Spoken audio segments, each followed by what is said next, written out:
আমরা এমন এক গ্রহে বাস করি যা বাইরে থেকে দেখলে খুব শান্ত মনে হয়, কিন্তু এর ভেতরে চলছে এক বিশাল টানাপোড়েন। এই মহাবিশ্বের সবচেয়ে বিধ্বংসী প্রাকৃতিক দুর্যোগগুলোর মধ্যে একটি হলো ভূমিকম্প। কিন্তু ভূমিকম্প আসলে কি? সহজ করে বললে আমাদের এই পৃথিবীটা যেন একটি কমলার খোসা দিয়ে ঢাকা। এই খোসাটা বিশালাকার অনেকগুলো টুকরোয় বিভক্ত, যেটা টেকটনিক প্লেট নামে পরিচিত। এই প্লেটগুলো কিন্তু স্থির নয়, এরা পৃথিবীর ভেতরের প্রচণ্ড তাপের কারণে সবসময় ধীরে ধীরে সরে যাচ্ছে, ধাক্কা দিচ্ছে বা একে অপরের গা ঘেঁষে অগ্রসর হচ্ছে। এই সরে যাওয়ার গতি খুবই সামান্য, বছরে হয়তো আপনার নখের বৃদ্ধির গতির সমান। সমস্যাটা তৈরি হয় যখন এই প্লেটগুলো একে অপরের সাথে ধাক্কা খেয়ে বা ঘষা লেগে আটকে যায়।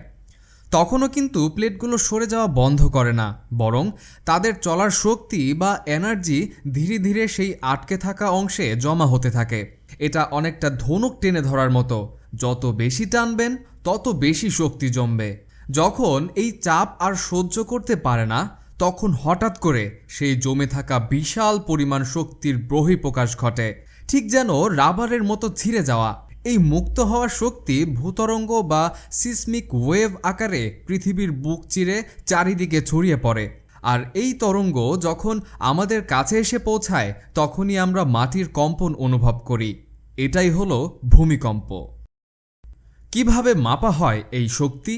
ভূমিকম্পের শক্তি কতটা তা মাপার জন্য সাধারণত রিক্টার স্কেল বা বর্তমানে আরও নির্ভুল ম্যাগনিটিউড স্কেল ব্যবহার করা হয়। কিন্তু কিভাবে মাপা হয় এই বিপুল শক্তি?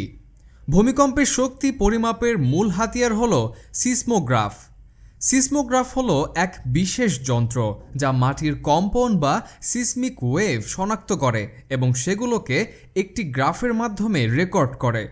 যন্ত্রটিতে একটি বড় এবং ভারী পেন্ডুলাম ঝুলন্ত অবস্থায় থাকে। যখন মাটি কাঁপে তখন যন্ত্রের ফ্রেমটি নড়ে ওঠে, কিন্তু জড়তার কারণে পেন্ডুলামটি প্রায় স্থির থাকে। এই আপেক্ষিক নড়াচড়া একটি লেখনির মাধ্যমে ঘূর্ণায়মান কাগজে রেকর্ড করা হয়। এই রেকর্ডিংকে বলা হয় সিসমোগ্রাম। বিজ্ঞানীরা এই গ্রাফ বিশ্লেষণ করেই কম্পনের উৎপত্তিস্থল, সময় এবং তীব্রতা নির্ণয় করেন। 1935 সালে চার্লস রিক্টার যে স্কেলটি তৈরি করেন সেটি হলো রিক্টার স্কেল। এই স্কেলের সবচেয়ে গুরুত্বপূর্ণ বৈশিষ্ট্য হলো এটি একটি লগারিদমিক স্কেল। এর মানে হলো স্কেলে এক মাত্রা বাড়লে কম্পনের তীব্রতা কিন্তু সাধারণ হারে বাড়ে না। দৈনন্দিন জীবনে আমরা যে সাধারণ স্কেল ব্যবহার করি, যেমন মিটার স্কেল, তাতে 1 থেকে 2 বা 2 থেকে 3-এ গেলেই সমান দূরত্ব বা পরিমাণ বোঝায়। কিন্তু রিক্টার স্কেল সেভাবে কাজ করে না। লগারিদমিক স্কেল হওয়ায় রিক্টার স্কেলে এক মাত্রা বাড়লে এর দ্বারা মুক্ত হওয়ার শক্তি বা এনার্জি প্রায় 32 গুণ বেড়ে যায়। যখন আপনি রিক্টার স্কেলে 5 থেকে 6 মাত্রায় যান, তখন ভূমিকম্পের শক্তি প্রায় 32 গুণ বেড়ে যায়। আর যখন আপনি 6 থেকে 7 বা 7 থেকে 9 মাত্রায় যান, তখন শক্তির পরিমাণ বাড়ে আরও কয়েকশো। এই কারণেই ভূমিকম্পের মাত্রার সামান্য পরিবর্তন হলেও ধ্বংসের পরিমাণ হয় আকাশ পাতাল। তাই 9 মাত্রার ভূমিকম্প মানে কেবল একটি বড় ঝাঁকুনি নয়, এটি হলো পৃথিবীর অভ্যন্তরের এক বিশাল শক্তির বিস্ফোরণ, যা আমাদের আধুনিক সভ্যতাকে মুহূর্তেই লণ্ডভণ্ড করে দিতে পারে। যুক্তরাষ্ট্রের ভূতাত্ত্বিক জরিপ সংস্থা বলছে, সারা পৃথিবীতে প্রতি বছর গড়ে 17টি বড় ভূমিকম্প, যা 7 মাত্রার উপরে এবং কমপক্ষে একটি 8 মাত্রার ভূমিকম্প হয়। তবে বছরে লাখ লাখ ভূমিকম্প হয়, যার অধিকাংশই মৃদু এবং আমরা টের পাই না। চাঁদেও কিন্তু ভূমিকম্প হয়, যেটা মুনকুয়েক নামে পরিচিত। তবে মুনকুয়েক কখনোই পৃথিবীর ভূমিকম্পের মতো প্রলয়ঙ্কারী হয় না, কারণ চাঁদের অভ্যন্তরে পৃথিবীর মতো সক্রিয় তরল কোনো কোর নেই যা প্লেটগুলোকে চালনা করতে পারে। ফলস্বরূপ চাঁদে পৃথিবীর মতো বড় বিপুল পরিমাণ শক্তি সঞ্চিত হতে পারে না। বাংলাদেশকে অনেকেই শুধু বর্ষা, বন্যা আর ঘূর্ণিঝড় প্রবণ দেশ হিসাবে চেনে, কিন্তু অনেকেই জানেন না বাংলাদেশ পৃথিবীর ভূমিকম্প ঝুঁকিপূর্ণ দেশগুলোর একটি। আমাদের দেশ দুটি বড় টেকটনিক প্লেট, ইউরেশিয়ান এবং ইন্ডিয়ান প্লেটের সংযোগস্থলের খুব কাছাকাছি অবস্থিত। এই প্লেট দুটি কোটি কোটি বছর ধরে একে অপরকে ধাক্কা দিচ্ছে, আর সেই চাপ জমতে জমতে তৈরি হচ্ছে বিপজ্জনক ফল্ট লাইন। বিশেষ করে পূর্ব দিকের মেঘালয়, পাটকাই পর্বতমালা এবং সিলেট চট্টগ্রাম অঞ্চল এটি এক প্রকার ভূমিকম্পের হটস্পট। ভূপদার্থবিদরা একে অ্যাক্টিভ ফল্ট জোন বলেন, কারণ এখানে মাটির নিচে এমন একটি ভঙ্গুর ভূস্তর রয়েছে যা যে কোনো সময় বড় ধরনের শক্তি মুক্ত করতে পারে। বিজ্ঞানীরা একে লকড ফল্ট স্তরও বলেন, যেখানে শত শত বছরের জমে থাকা শক্তি হঠাৎ করে ভয়াবহ ভূমিকম্প সৃষ্টি করতে পারে। বাংলাদেশের ভূমিকম্পের ইতিহাস খুবই প্রাচীন এবং ভয়াবহ। 1548 সালের ভূমিকম্পটি ছিল বাংলাদেশের ইতিহাসে প্রথম রেকর্ডকৃত ভূমিকম্প, যার প্রভাবে সিলেট, ময়মনসিংহ অঞ্চলে মাটিতে ফাটল ধরে এবং ব্যাপক ক্ষয়ক্ষতি হয়। 1897 সালের আসাম ভূমিকম্প, যা গ্রেট ইন্ডিয়ান আর্থকোয়েক নামে পরিচিত, এটি ছিল 8.2 মাত্রার ভয়াবহ একটি ভূমিকম্প। তখন ঢাকা ও সিলেটে হাজার হাজার ঘরবাড়ি ধ্বংস হয়েছিল। সেই ভূমিকম্পের ফলে সিলেটের মাটিতে এমন শক্তিশালী কম্পন হয়েছিল যে ভূগর্ভের পানি উপরে উঠে এসে গিজারের মতো ছিটকে বেরিয়েছিল। এরপর 1918, 1930, 1950 সালে বড় বড় ভূমিকম্পে দেশ কেঁপে উঠেছিল। বিশেষ করে 1950 সালের ভূমিকম্প এত শক্তিশালী ছিল যে ব্রহ্মপুত্র নদের গতিপথ পর্যন্ত পরিবর্তন হয়ে যায়। বিশ্ব ইতিহাসে আরও ভয়াবহ ভূমিকম্প আছে। 1960 সালের চিলির 9.5 মাত্রার ভূমিকম্প পৃথিবীর ইতিহাসে সবচেয়ে শক্তিশালী ভূমিকম্প। ভূমিকম্পের কেন্দ্রস্থল ছিল চিলির ভলদিভিয়া উপকূলের কাছে, যেখানে প্রায় 6000 বাড়ি ধ্বংস হয়ে যায়। এই ভূমিকম্প থেকে সৃষ্ট ভূতরঙ্গ বা সিসমিক ওয়েভ মাত্র কয়েক মিনিটে পৃথিবীর অর্ধেক দূরত্ব অতিক্রম করে ফেলে। সমুদ্রের নিচে প্লেটের বিশাল নড়াচড়ার কারণে এই কম্পনের পর যে বিশাল সুনামি সৃষ্টি হয় তার ঢেউ প্রশান্ত মহাসাগরের 10,000 কিলোমিটার দূর পর্যন্ত ছড়িয়ে পড়ে। চিলির উপকূল ছাড়াও এটি হাওয়াই, জাপান ও ফিলিপাইনে আঘাত হানে, যার ফলে চিলির বাইরেও বহু মানুষের প্রাণহানি ঘটে। 2011 সালের তোহোকু ভূমিকম্প, যার মাত্রা ছিল 9.0 থেকে 9.1, জাপানের ইতিহাসে রেকর্ডকৃত সবচেয়ে শক্তিশালী কম্পন ছিল, যার আঘাতে প্রায় 20,000-এরও বেশি মানুষের মৃত্যু বা নিখোঁজ হওয়ার ঘটনা ঘটে। এই ভূমিকম্পের পর সৃষ্ট অপ্রতিরোধ্য সুনামি উপকূলীয় অঞ্চলগুলোতে 40 মিটার পর্যন্ত উঁচু ঢেউ নিয়ে আছড়ে পড়ে এবং ব্যাপক ধ্বংসযজ্ঞ চালায়। তবে সবচেয়ে মারাত্মক পরিণতি ছিল ফুকুশিমা দাইচি পারমাণবিক বিদ্যুৎ কেন্দ্রের দুর্ঘটনা, যেখানে সুনামির কারণে কুলিং সিস্টেম অচল হয়ে পারমাণবিক কোর গলে যায়, যা এই 9 মাত্রার প্রলয়কে একটি গুরুতর নিউক্লিয়ার বিপর্যয়ে পরিণত করে। 2004 সালের ইন্দোনেশিয়ার 9.1 মাত্রার সুমাত্রা আন্দামান ভূমিকম্প ছিল একবিংশ শতাব্দীর অন্যতম ভয়ঙ্কর প্রাকৃতিক দুর্যোগ। এই মেগাথ্রাস্ট ভূমিকম্পটি সমুদ্রের তলদেশে বিশাল স্থানচ্যুতি ঘটায়, যার ফলে ভারত মহাসাগরে একটি দৈত্যাকার সুনামি সৃষ্টি হয়। এই প্রলয়ঙ্কারী ঢেউগুলি এশিয়ার 14টি দেশে আঘাত হানে, যার মধ্যে ইন্দোনেশিয়া, শ্রীলঙ্কা, ভারত এবং থাইল্যান্ড ছিল প্রধান। এই বিধ্বংসী ঘটনার ফলে সব মিলিয়ে 2,30,000-এর বেশি মানুষ প্রাণ হারান।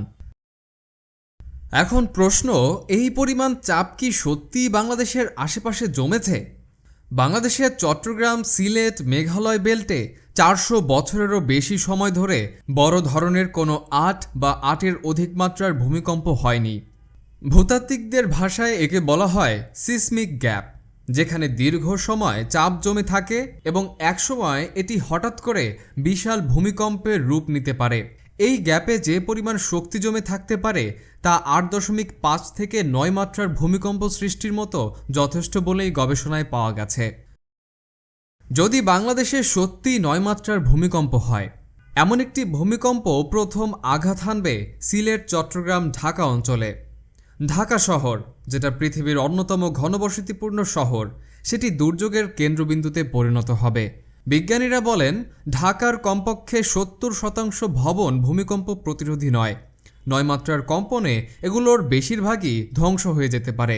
আপনি কল্পনাও করতে পারবেন না মাত্র 30 সেকেন্ডের কম্পনে একটি শহর পুরোপুরি ধুলোয় পরিণত হওয়া কতটা নির্মম হতে পারে। যদি বাংলাদেশে 9 মাত্রার ভূমিকম্প আঘাত হানে, তবে এর প্রাথমিক কম্পন কেবল ভবন ধ্বংসেই সীমিত থাকবে না, বরং তা এক ভয়াবহ অরাজক সেকেন্ডারি ইফেক্টের জন্ম দেবে।